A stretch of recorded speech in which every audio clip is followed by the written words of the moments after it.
Today on Alaskan Ballistics 308 with the 110 grain Barnes TAC-XP.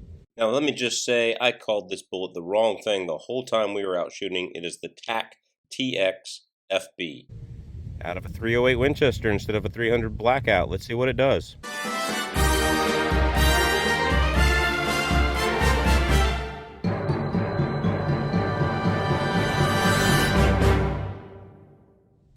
Welcome back to Alaskan Ballistics. My name is Chuck. I hope you're doing well. Sorry for the airplane noise in the background out here. Lots of planes flying over today. It's a beautiful Saturday, so in the summer. So there we go. We've got 110 grain Barnes. We got my cameraman's Remington Model 600. I had to load these so long. It was a compressed powder charge, and this bullet was longer than expected. And so I'm only going to have to feed these two at a time. I can have, or one at a time in this Model 600 here. So I've only got 8 of them loaded up. So we're going to do a velocity test, and then we'll do a penetration test. But if you can get a better load, or maybe a TTSX bullet, you can kind of get the same speed with the 110 grain. So let's check that out.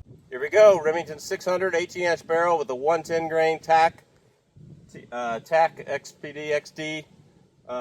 Sorry, I keep forgetting Barnes' nomenclature for it, but here we go. Chambered good, even though it's pretty long. Here we go, over the chronograph. 3310 in a 308. One at a time. More recoil than you expect for a 110 grain. Maybe it just surprised me. 3286.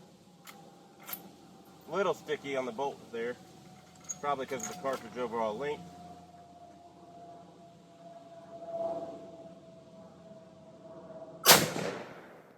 3289. And high 32s to low 33s. That thing's going to make a heck of a self-defense round if you can fit it in your magazine, if you can get it to fit in your magazine. Here we go, 308, 110 grain TAC-XD, and Barnes. Let's see how it does. We got the 18-inch Model 600 308. Here we go. Hopefully I won't pull this shot. This gun kicks.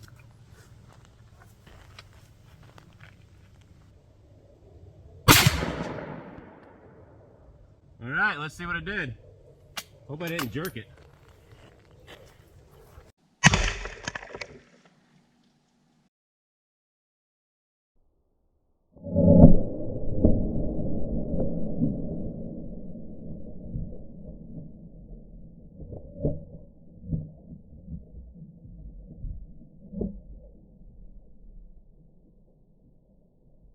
Well, you're right. I hit dead center. I didn't pull it.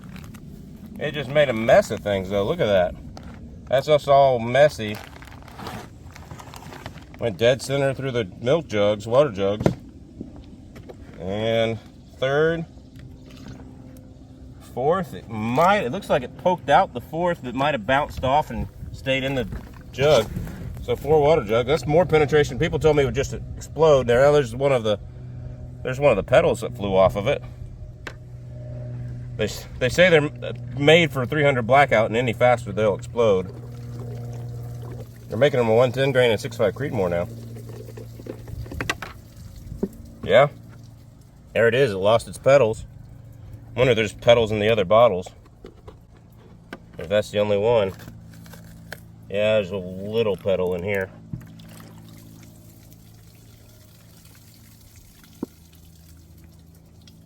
Stuck to the bottom of the thing. Yeah, got a little bit of a petal there. 308, 110 grain, Barnes TAC-XD, and everybody told me it would just shred. It shredded pretty good, but there's still something left of it, and it was good penetration through the pork shoulder. I mean, if you wanted to load these lighter weight for a kid, 308 deer hunting, that'd probably be a good idea. Let's take it back to the house and weigh it, measure it, see what we got. All right, we got this 110 grain bullet right here. This is from the 308. Remington 600 18-inch barrel. It was 110 grain. 48.8 grains. 48.8 grains. That's a little sketchy on the weight loss there. And here we go for maximum expansion. We've got, looks like 0.485. 0.485 for expansion at its maximum point. Plus, it lost a lot of its petals, or most all of its petals. So that's pretty cool. Dump a lot of energy and penetrate. Be a good home defense round, good property defense round against critters, smaller critters, foxes, and maybe even deer and stuff like that if they're eating your crops. One other thing I'd like to say about this round is obviously it is a little long. This TAC-TX bullet is pretty darn long, and it's just hard to make sure you get it all the way seated down in there. And we were using TAC powder, and it was a compressed charge already, so I just didn't feel like sitting it any deeper than it was. It fed through the chambers fine.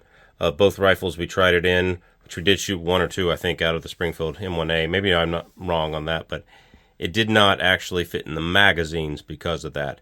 So you're going to have to back your powder charge off and seat the bullet deeper to fit this in the magazines of a semi-automatic. Thank you for watching today. Appreciate you watching our video on the 308 110 grain out of an 18-inch Remington 600 barrel. So tell me what you think about this ammo, and what would you like to see it tested out of next. I do have this in 300 Win Mag that we've already chronographed on the channel at over 3,900 feet per second. So guys, let me know what you want to see, and put a comment in the comments. Like, share, and subscribe. And don't forget our Instagram, MeWe, Facebook, and especially our MeWe and Arms Directory pages where we can put all the cool links.